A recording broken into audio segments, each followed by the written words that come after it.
நீங்கள் பார்த்துக் கொண்டிருப்பது AJK டிவியின் புதுவை மாலை.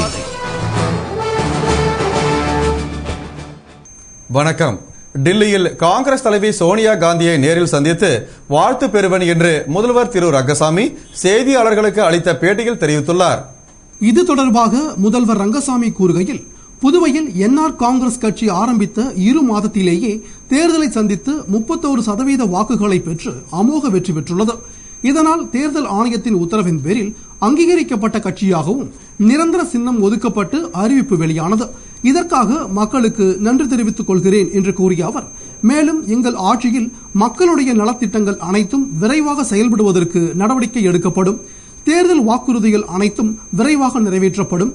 மேலும் புதுவையின் பொருளாதார வளர்ச்சியை கருத்தில் கொண்டு தொழிற்சாலைகள் தொடங்குவதற்கும் மாநிலத்திற்கு தேவையான அடிப்படை வசதிகள் விரைந்து முடிப்பதற்கும் கல்வி எளிதாகவும் முறையானதாகவும் தரமானதாகவும் கிடைக்க நடவடிக்கை எடுக்கப்படும் என்ற அவர், மேலும் இந்த அரசு விவசாயிகள், தொழிலாளர்கள், நெசவாளர்கள் நலனை பாதுகாக்கும் வகையில் போதுமான நடவடிக்கைகளை மேற்கொள்ளும். தாழ்த்தப்பட்ட மக்களுக்கான சிறப்பு கூறு நிதி திட்டம் உண்மையாக அந்த மக்களுக்கு பயன்பெறும் வகையில் நடவடிக்கை எடுக்கப்படும் என்று தெரிவித்தார். மேலும் நிருபர்களின் கேள்விகளுக்கு பதிலளித்து கூறுகையில், அமைச்சரவையில் மீதமுள்ள ஒரு அமைச்சர் விரைவில் நியமிக்கப்படுவார். விரைவில் டெல்லி செல்ல உள்ளேன். அப்போது காங்கிரஸ் தலைவி சோனியா காந்தியை சந்தித்து வாழ்த்து பெறுவேன். அவரை மரியாதை நிமித்தமாக சந்திப்பதில் தவறில்லை என்றார். தொடர்ந்து மத்திய அரசின் அனுமதி கிடைத்தவுடன் நியமன சட்டமன்ற உறுப்பினர்கள் நியமிக்கப்படுவார்கள் என்றும், சமச்சீர் கல்வி திட்டத்தில் தமிழகத்தில் என்ன நிலைப்பாடு உள்ளதோ அதை புதுவையிலும் பின்பற்றப்படும். மேலும் புதுவையில் சட்டம் ஒழுங்கை சீராக்க நடவடிக்கை எடுக்க வேண்டும் என போலீஸ் அதிகாரிகளுக்கு உத்தரவிடப்பட்டுள்ளது என்றும், அண்டை மாநிலமான தமிழகத்துடன் எப்போதும் சுமூகமான உறவை வைத்துக் கொள்வோம் என்று கூறினார். அடிப்படை தேவையான கல்வி எளிதாக தரமான கல்வியாக கிடைப்பதற்கான நடவடிக்கையும் எங்களுடைய அரசு எடுக்கும். முழு சுகாதாரம் மக்களுக்கு கிடைப்பதற்கு தேவையான அத்தனை நடவடிக்கைகளையும் எங்களுடைய அரசு எடுக்கும். விவசாய உற்பத்தியில் கவனம் செலுத்தும். விவசாயிகளுக்கு தேவையான விதை நெல், உரம், பூச்சி மருந்து இவைகள் கிடைப்பதற்கான நடவடிக்கை எடுக்கப்பட்டு விவசாயிகளுடைய நலனில் அக்கறை எடுத்துக் கொள்ளும் எங்களுடைய அரசு.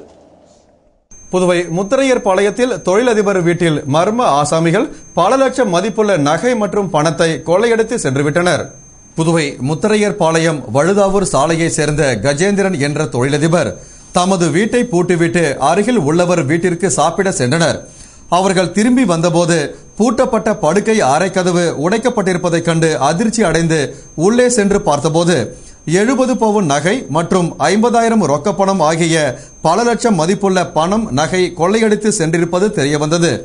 இதுகுறித்து கஜேந்திரன் மேட்டுப்பாளையம் காவல் நிலையத்தில் செய்த புகாரின் அடிப்படையில் தெற்கு பகுதி SP நந்தகோபால், இன்ஸ்பெக்டர் வீரவல்லபன் மற்றும் போலீசார் சம்பவ இடத்திற்கு விரைந்து சென்று விசாரணை நடத்தினர். மேலும் கைரேகை நிபுணர்கள் வரவழைக்கப்பட்டு ரேகைகளை பதிவு செய்தனர். மேலும் மோப்ப நாயும் வரவழைக்கப்பட்டது. கொள்ளையர்கள் வீட்டின் பின்புற ஜன்னலை உடைத்து கொள்ளையடித்திருப்பதும் தெரிய வந்தது. இதுகுறித்து போலீசார் வழக்கு பதிவு செய்து விசாரணை நடத்தி வருகின்றனர். மக்கள் நடமாட்டம் அதிகம் உள்ள பகுதியில் திருட்டு போன சம்பவம் மக்களிடையே பெரும் அச்சத்தை ஏற்படுத்தியுள்ளது. பாகூர் கொம்யூன் கிரும்பாம்பாக்கத்தில் எழுந்தருளியுள்ள அருள்மிகு ஸ்ரீ திரௌபதி அம்மன் ஆலய அக்னி வசந்த மகோற்சவ தீமிதி விழாவில் முதல்வர் திரு ரங்கசாமி கலந்து கொண்டு சுவாமி தரிசனம் செய்தார். புதுவை மாநிலம் பாகூர் கொம்யூன் கிரும்பாம்பாக்கத்தில் எழுந்தருளியுள்ள அருள்மிகு ஸ்ரீ திரௌபதி அம்மன் ஆலய அக்னி வசந்த மகோற்சவம் கடந்த 10ஆம் தேதி கொடியேற்றத்துடன் துவங்கி நடைபெற்று வருகிறது. விழாவின் முக்கிய நிகழ்வாக தீமிதி விழா நடைபெற்றது. இதனை முன்னிட்டு முன்னதாக அம்மனுக்கு அபிஷேக ஆராதனையும் அரவான் களப்பள்ளியும் படுகளமும் நடந்தது. பின்னர் கரகம் வீதி உலாவும் அதனைத் தொடர்ந்து தீமிதி விழாவும் நடைபெற்றது. விழாவில் திரளான பக்தர்கள் விரதமிருந்து தீ மிதித்து ஆலயத்தை வலம் வந்து அம்மன் அருள் பெற்றனர். விழாவில் முதல்வர் ரங்கசாமி, அமைச்சர் ராஜவேலு கலந்து கொண்டு சாமி தரிசனம் செய்தனர். இதனையடுத்து சுவாமி வீதியுலா நடைபெற்றது. விழாவில் பக்தர்கள் அனைவருக்கும் பிரசாதம் வழங்கப்பட்டது.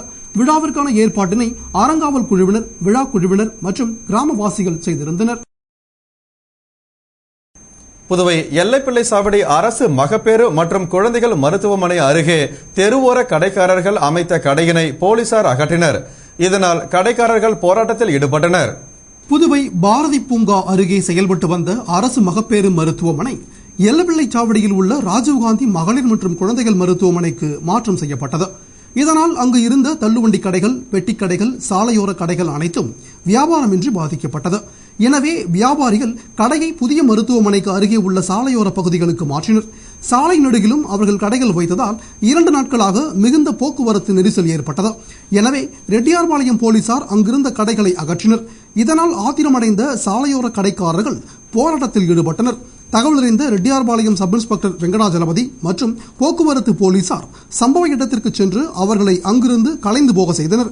இதனால் அப்பகுதியில் சிறிது நேரம் பரபரப்பு ஏற்பட்டது. புதுவை சின்ன கோட்டக்குப்பத்தில் மது குடித்த போது ஏற்பட்ட தகராறில் வெறித்தனமாக தலையில் கல்லை போட்டு ரவுடி ராஜா கொடூரமாக கொலை செய்யப்பட்டார். புதுவை முத்தியால்பேட்டையை சேர்ந்த ரவுடியான ராஜா தமது நண்பர்களுடன் சின்ன கோட்டக்குப்பத்தில் உள்ள அருண் என்பவரின் வீட்டிற்கு மது குடிக்க சென்றார். அங்கே அவர்கள் மது குடித்துக் கொண்டிருக்கும் பொழுது 4 பேருக்கும் இடையே வாய் தகராறு ஏற்பட்டது. இதில் ஆத்திரமடைந்த அருண் உட்பட 4 பேர் ஒன்று சேர்ந்து ராஜாவை தாக்கினர். அவர்களிடமிருந்து தப்பிக்க ராஜா தெருவுக்கு ஓடி வந்தார். ஆனால் அவர்கள் ராஜாவை விரட்டி சென்று அங்கு கிடந்த பாறாங்கற்களால் தலையில் அடித்துக் கொன்றனர். சம்பவ இடத்திலேயே தலை நசுங்கி உயிரிழந்த ராஜாவை விட்டுவிட்டு அவர்கள் 4வரும் தப்பி ஓடிவிட்டனர். பின்னர் அவ்வழியே சென்றவர்கள் ராஜாவின் பிணத்தை பார்த்துவிட்டு கோட்டக்குப்பம் போலீசாருக்கு தகவல் கொடுத்தனர். தகவல் அறிந்து வந்த கோட்டக்குப்பம் துணை சூப்பரண்டு சிவனேசன், இன்ஸ்பெக்டர் சக்திவேல் மற்றும் போலீசார் சம்பவ இடத்திற்கு விரைந்து சென்று உடலை கைப்பற்றி பிரேத பரிசோதனைக்கு அனுப்பிவிட்டு வழக்கு பதிவு செய்து விசாரித்து வருகின்றனர். இதில் தப்பியோடிய 4வரில் தினகரன் என்பவர் போலீசார் பிடியில் சிக்கியுள்ளதாக கூறப்படுகிறது. மற்ற 3 பேரையும் போலீசார் வலைவீசி தேடி வருகின்றனர். தமிழகத்திற்கு தண்ணீர் கொடுக்க மாட்டோம் என்று கேரள அரசு எப்போதும் கூறியதில்லை என கேரள முதல்வர் உம்மன் சாண்டி கூறினார். இது தொடர்பாக கேரள முதல்வர் உம்மன் சாண்டி கூறுகையில், முல்லை பெரியாறில் புதிய அணை கட்டும் கேரள அரசின் முடிவில் எந்த மாற்றமும் இல்லை. மேலும் முல்லை பெரியாறு அணையிலிருந்து தமிழகத்திற்கு 999 ஆண்டுகளுக்கு தண்ணீர் திறந்துவிட ஒப்பந்தம் செய்யப்பட்டுள்ளது என்றும், பழைய காலத்தில் கட்டப்பட்ட அணை 999 ஆண்டுகள் நிலைத்து நிற்குமா என்று சிந்தித்து பார்க்க வேண்டும். முல்லை பெரியாறு அணை கட்டப்பட்டு 117 ஆண்டுகள் ஆகிவிட்டன. எனவே இனிமேலும் அந்த அணையை பற்றி வீணாக பேசிக் கொண்டிருப்பதில் எந்த அர்த்தமும் இல்லை. மேலும் தமிழகத்திற்கு தண்ணீர் கொடுக்க மாட்டோம் என கேரள அரசு எப்போதும் கூறியதில்லை. அதே நேரம் கேரள மக்களை பாதுகாக்கும் பொறுப்பும் இந்த அரசுக்கு உள்ளது. மேலும் இது குறித்து தமிழக அரசிடம் கேட்டால் முறையாக பதிலளிக்க மறுக்கின்றனர் என்று கூறிய அவர், மேலும் புதிய அணை கட்டினாலும் தமிழகத்திற்கு தொடர்ந்து தண்ணீர் வழங்கப்படும். இந்த அணை விவகாரத்தில் தமிழகத்துடன் மோதல் போக்கை கடைபிடிக்க கேரளா விரும்பவில்லை என்று அவர் கூறினார். விழுப்புரம் மாவட்டம் நவமால் மருதூர் ஸ்ரீ திரௌபதி அம்மன் ஆலய அக்னி மகோற்சவத்தில் அக்னி பூமதி விழா சிறப்பாக நடைபெற்றது. விழுப்புரம் மாவட்டம் நவமால் மருதூரில் எழுந்தருளியுள்ள ஸ்ரீ திரௌபதி அம்மன் ஆலயத்தில் அக்னி மகோற்சவம் கடந்த 7ஆம் தேதி துவங்கி நடைபெற்று வருகிறது. இதில் முக்கிய உற்சவமான அக்னி பூமிதி விழா நடைபெற்றது. இதனை முன்னிட்டு அம்மனுக்கு விசேஷ அபிஷேகம், அலங்காரம் மற்றும் ஆராதனை நடந்தது. பின்னர் அரவானை களப்பலி கொடுத்தலும் படுகளமும், அதனைத் தொடர்ந்து அம்மன் வீதியுலாவும் நடைபெற்றது. இதனையடுத்து அக்னி பூமிதி விழா நடைபெற்றது. இதில் ஏராளமான பக்தர்கள் விரதமிருந்து அக்னி மிதித்து ஆலயத்தை வலம் வந்து தங்கள் வேண்டுதல்களை நிறைவேற்றினர். விழாவினை காண ஏராளமானோர் திரண்டனர்.